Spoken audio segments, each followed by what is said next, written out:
This is a project by UNIC Mongolia. UNIC stands for European Union National Institutes of Culture, and it's Europe's network of national cultural institutions.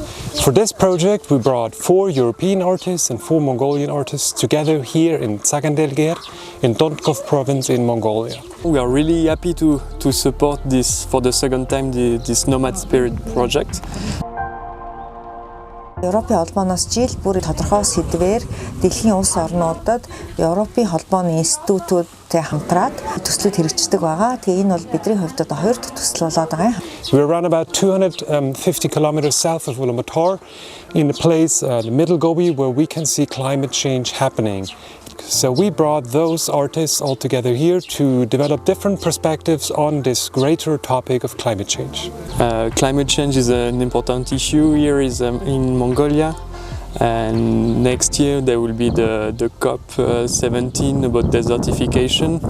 So this project really makes sense here in Mongolia. Энэ төсөл бас нэг тодорхой онцлогтой хөгжилтэй орнуудын уран бүтээлч хамтраад Дундгой аймгийн Цагаандлгэр сум гэдэг одоо манай Монголын хамгийн жижигхэн сум байна шүү дээ.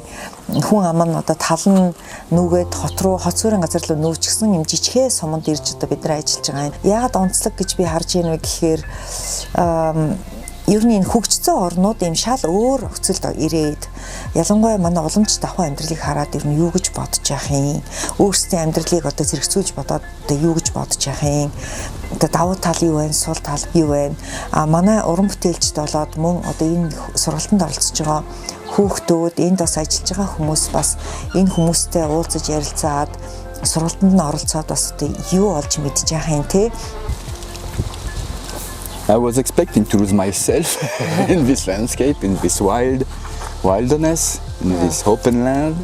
I've never experienced this kind of like nomadic lifestyle anywhere else. So having all these traditions alive still, it's incredible to be able to experience. And yeah, but there's like I've been to other places too where there's like, for example, like being in Jamaica, and there's some people like also like very kind of like down to earth, living in connection with the nature, and very different nature, like geographically like on the other sides of the world, but still like bottom line, it's all like trying to live in like aligned with this planet and what it has to offer for us, and taking care of it. It's my first time in Mongolia. It was very exciting, very inspiring. And before I came here, I did some research about the country, about the history, about the nature. But then when you're here, it suddenly feels completely different. Like I had this feeling that you cannot really imagine it beforehand. And I think the culture is very unique. So first of all, it was also very interesting to get to know the nomad culture. And now in the modern time, there's so much talk about being nomadic, about people who are working remotely, digital nomads, whatever. But then when you experience the real nomad culture, I had the feeling that it's something completely different. It's more about community, stuff like that.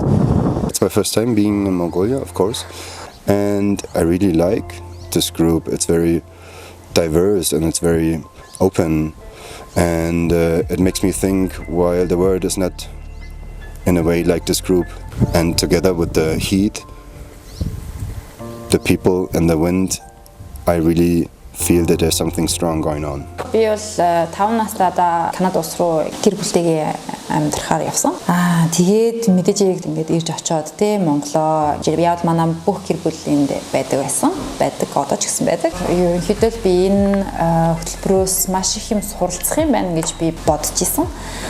Тэгээд одоо ингээд бид нар чинь баг 7 хоног энэ сумд байж байна. Тэгж яагаад бол маш их юм суралцж байна. Бас ингээд өөр артист те уран бүтээлчээсээ бас маш их юм суралцж байна. Монгол ахуйгаа бас зөндөө их суралцж байна. Хүүхдүүдээс бас зөндөө их юм суралцж байна. Тийм болохоор миний суралцахаас дуусаагүй байна гэж ойлгож байна. Ерөнхийдөө хүүхдүүдтэй ажиллахаар амар тийм шал ондоо энерги те. Манай группын дотор ингээд 13 та хүүхдүүд Тэгээд 8 настай хүүхдүүд байдаг. Богино хугацаанд бол бас маш их юм сууж гин. Ингээд нэг юм шал өөр газраас ирсэн хүмүүс энэ одоо байгаль орчны талаар өөрсдийнхөө үзэл бодлыг ингээд одоо урлагаар дамжуулаад илэрхийлэх, хоорондоо ярилцах гоё юм платформ үүсэж байгаа. Үүгээр их онцлог байгаа юм.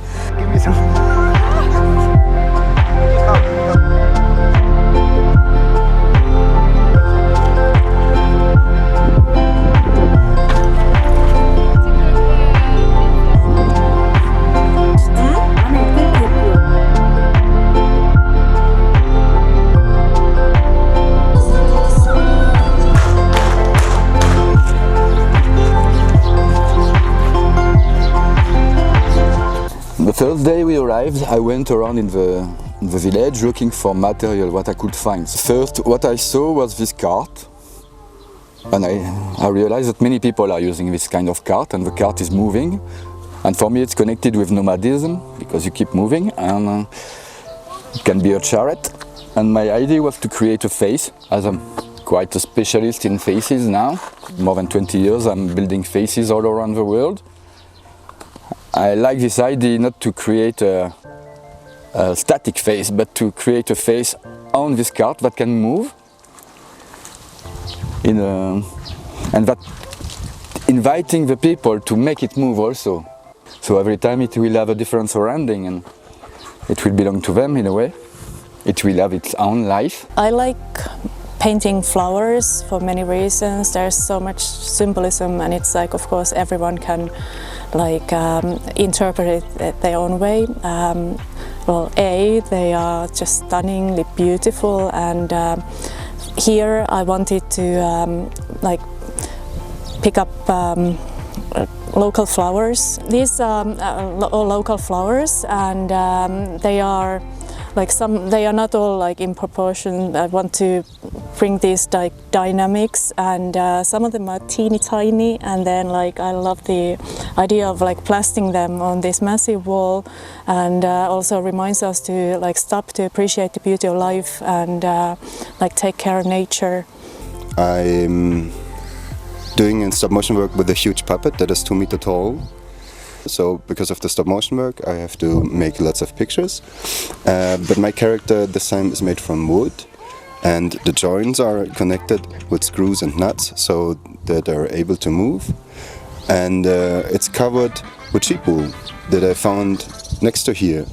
And I really like this material because it's so organic and it's fluffy.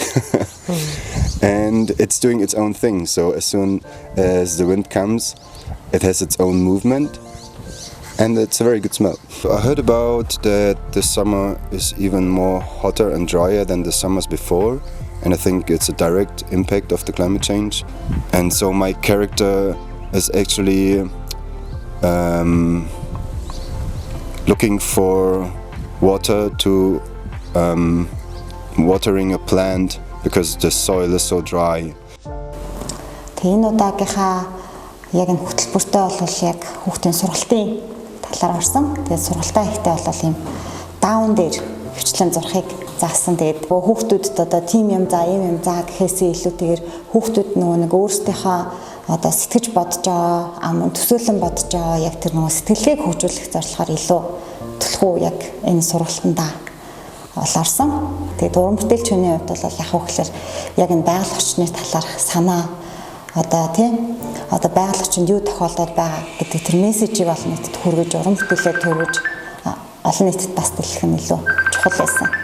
Садлангаа багш маань маш их сонио цаасыг модоор хийдэг болохоор мод их үргэлтэн. Тэгэхээр даавн дээр яаж зураг зурхыг гэсэн санааг илэрхийлж ирсэн байгаа. Тухайн орчин дээр ирээд бас нөгөө нэг сумаараа нэг тойроо сумтайгаа танилцсангаа материалаа сарж авсан. Тэгэхэд энэ хойдлын эсгийн үйлдвэрээс ерөөхдөө нэг энэ төмөр хийцлийн материалуудаа хараад тэгээ энэ хавраа сумуудаараа бас тойрч нэг материалуудаа сонгож авсан байгаа. Ерөөхдөө нэг бүтээлийн гол санаа маань би нэг солирын элемент голцоо барьж хийдэхгүй нэг юм харийн элементүүдийг ерөөхдөө солир нь өөр маш сонирхолтой элемент л дээ. Тэгээд яг энэ хараас дэлхий дээр бууж ирээд яг дэлхий ийм харийн бит хоёр хоорондоо уулзж байгаа тэр процесс, тэр моментийн тесрэлт ийм явцыг харуулах гэж зорьсон бүтээл байгаа. Тэгээд тэр нэг ийм урт хойно бас толиг эзлүүд орж байгаа хгүй. Тэр нь бидний одоо яг ийм өөрсдийнхөө дүр төрхийг харна, цаашлаад бид нар яг хаашаа тэмүүлж байгаа юм бэ? Хаашаа явж байгаа юм? Байгаль орчинтойгоо гэсэн санаа бодлыг илэрхийлэх гэж зорьсон байгаа. In my art, I think a lot about architecture and how architecture can tell specific things. And a nomadic culture is more or less the opposite of architecture, because it's not so much about building something which is permanently somewhere.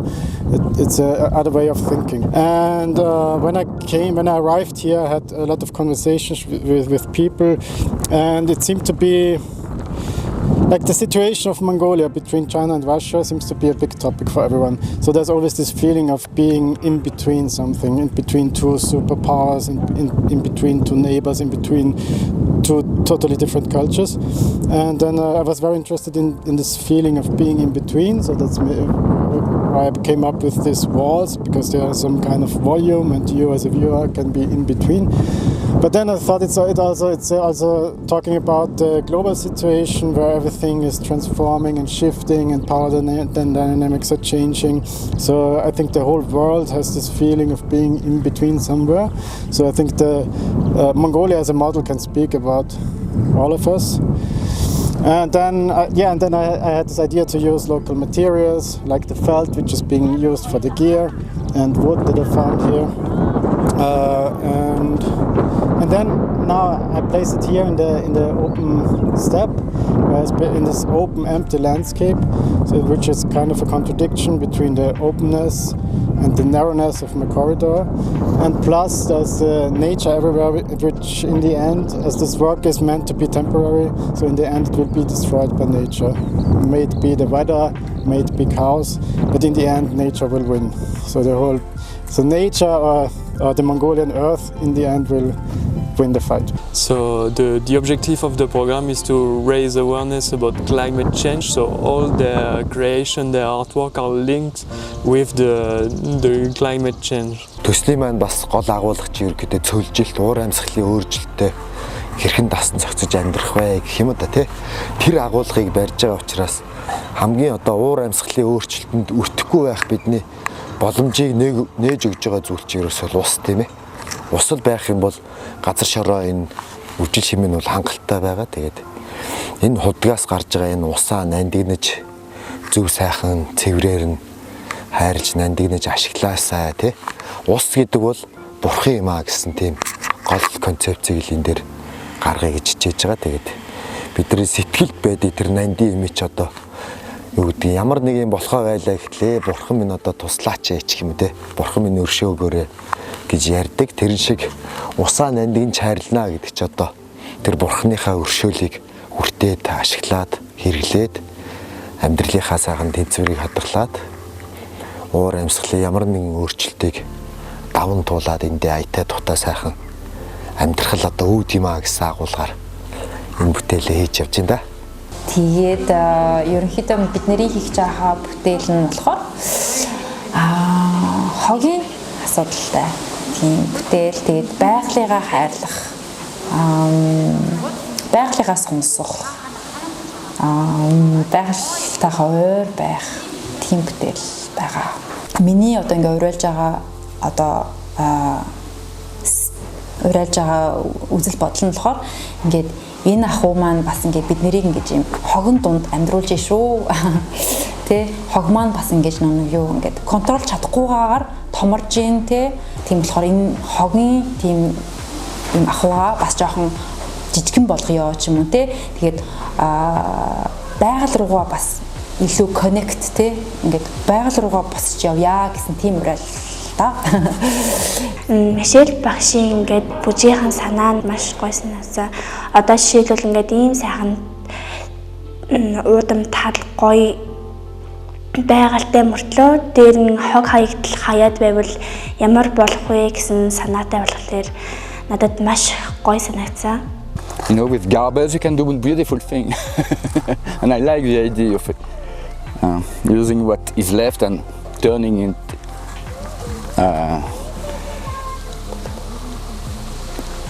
in something that make people think. My dream is to keep being able to do this kind of thing, to keep doing my art and sharing it with people, and also being able to travel, to learn, to see, to meet people, and to make me rich, but not in my pocket, in my heart. Ахын байгаа материал нь өөрөө хаягдл төдий харагдж байгаа ч гэсэндээ дахин нөгөө боловсруулах гэж яриад байгаа шүү дээ. Ерөөсөө хог гэж юм хаягддаггүй зүйлс байгаа байхгүй. За ерөнхийдөө тэгээд нөгөө байгаль дээр байгаа материалаа ашиглаж байгаа нь ерөнхийдөө байгаль ихтлэгийг хайрлан хамгаалах, тэгээд байгаль дээр их одоо юм хор уршгийг багаарч болоо цөөрүүлэх тиймэрхүү гол санааг бас барьж авч байгаа нь миний бас нэг юм материалын тал дээр нэг онцлог болдог юм аа.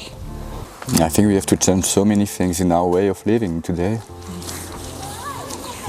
The way of using water, using wood or trees, and also